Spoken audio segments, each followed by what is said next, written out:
দেশের অর্থনীতি এখন ভঙ্গুর অবস্থায় আছে। তার মধ্যে খেলাপি ঋণ যেন অর্থনীতির হাঁটু ভেঙে দিয়েছে। ব্যাংক খাতের এই সংকট মোকাবেলায় নতুন সরকার দায়িত্ব নেওয়ার পরই নতুন উদ্যোগ নেওয়া হয়েছে। খেলাপি ঋণ কমানো ও বিপর্যস্ত ব্যবসাগুলোকে আবার সচল করতে নতুন করে কিছু কর ছাড় দিয়েছে কেন্দ্রীয় ব্যাংক। বাংলাদেশ ব্যাংক সম্প্রতি এক নির্দেশনা জানিয়েছে, এখন থেকে ঋণ পুনঃতফসিল করতে আগের মতো বড় অঙ্কের ডাউন পেমেন্ট লাগবে না। মাত্র 1% অর্থ জমা দিয়েই ঋণ পুনঃতফসিলের আবেদন করা যাবে। আগে যেখানে এককালীন অর্থ জমা দেওয়ার চাপ ছিল বেশি, সেখানে এই সিদ্ধান্ত অনেক ব্যবসা প্রতিষ্ঠানের জন্য স্বস্তি হিসেবে দেখা হচ্ছে।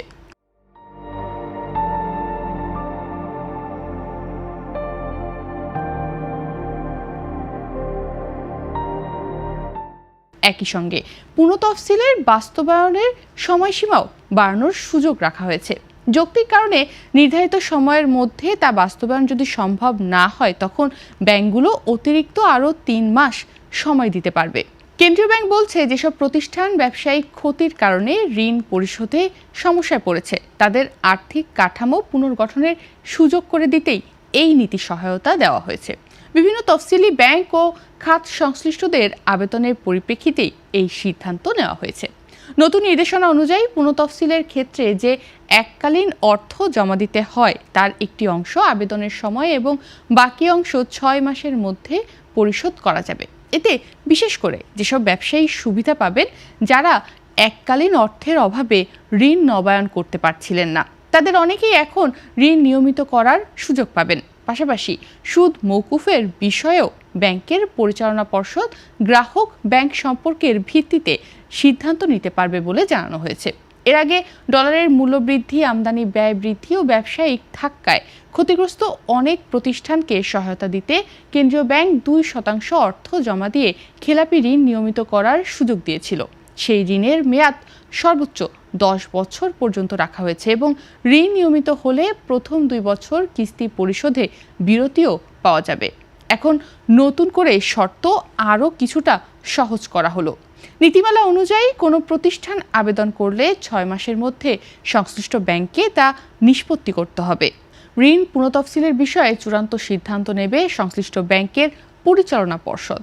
একইভাবে এককালীন ঋণ পরিশোধের ক্ষেত্রেও গ্রাহকেরা 1 বছর সময় পাবেন এবং এর জন্য আলাদা করে কেন্দ্রীয় ব্যাংকের কোনো প্রকার অনুমতি নেওয়ার প্রয়োজন হবে না। এককালীন ঋণ পরিশোধের ক্ষেত্রেও শর্তটা কিছুটা শিথিল করা হয়েছে। এখন গ্রাহকেরা ঋণের স্থিতির 5% অর্থ জমা দিয়েই আবেদন করতে পারবেন। আগে যেখানে 10% জমা দিতে হতো, পরে তা কমিয়ে 5% করা হয়েছিল, যাতে ব্যবসায়ীরা সহজে সুবিধা নিতে পারেন। ছোট ঋণ গ্রহীতাদের ক্ষেত্রেও কিছু বিশেষ সুযোগ কিন্তু রাখা হয়েছে। মূল ঋণের পরিমাণ 20 লাখ টাকা পর্যন্ত হলে ব্যাংকের ব্যবস্থাপনা কমিটি প্রস্থান বা এক্সিট সুবিধা দেওয়ার সিদ্ধান্ত নিতে পারবে। এর বেশি হলে তা পরিচালনা পর্ষদ বা নির্বাহী কমিটি সিদ্ধান্ত নেবে। ভবিষ্যতে আদায়ের সম্ভাবনা কম এমন ঋণের ক্ষেত্রে ব্যবসা বন্ধ হয়ে গেলে বা প্রকল্প বন্ধ করতে হলে এই সুবিধা দেওয়া যেতে পারে। তবে এই নীতিগত ছাড়ের পেছনে রয়েছে ব্যাংক খাতের ভয়াবহ এক বাস্তবতা। কেন্দ্রীয় ব্যাংকের তথ্য অনুযায়ী গত বছরের সেপ্টেম্বরের শেষে দেশের ব্যাংক খাতের মোট ঋণের পরিমাণ ছিল প্রায় 17,41,700 কোটি টাকা। এর মধ্যে প্রায় 36.3% ঋণ খেলাপিতে পরিণত হয়েছে, যা আর্থিক খাতের বড় একটা উদ্বেগের বিষয়। ব্যাংকারদের মতে, দীর্ঘদিন ধরে অনিয়ম, জালিয়াতি ও দুর্নীতির কারণেই খেলাপি ঋণের পরিমাণ এত বেশি বেড়েছে। বিভিন্ন বড় শিল্পগোষ্ঠী ও ব্যাংক কেলেঙ্কারির ঘটনাও এই পরিস্থিতিকে আরও খারাপ করেছে। এর মধ্যে এসালম গ্রুপ, বেক্সিমকো গ্রুপ, হলবার্গ গ্রুপ সহ আরও কয়েকটি প্রতিষ্ঠানের ঋণ কেলেঙ্কারির ব্যাংক খাতে বড় রকমের ধাক্কা দিয়েছে। বিশেষ করে ইসলামী ধারার কয়েকটি ব্যাংক এই সংকটে সবচেয়ে বেশি ক্ষতিগ্রস্ত হয়েছে। খেলাপি ঋণের হিসাবে শীর্ষে রয়েছে ইউনিয়ন ব্যাংক, যার খেলাপির হার প্রায় 96% বেশি। এরপর রয়েছে ফার্স্ট সিকিউরিটি ইসলামী ব্যাংক, গ্লোবাল ইসলামী ব্যাংক, পদ্মা ব্যাংক এবং আইসিবি ইসলামী ব্যাংক। এমন বাস্তবতায় নতুন নীতিগত ছাড়কে অনেকেই একটি জরুরি পদক্ষেপ হিসেবে দেখছেন।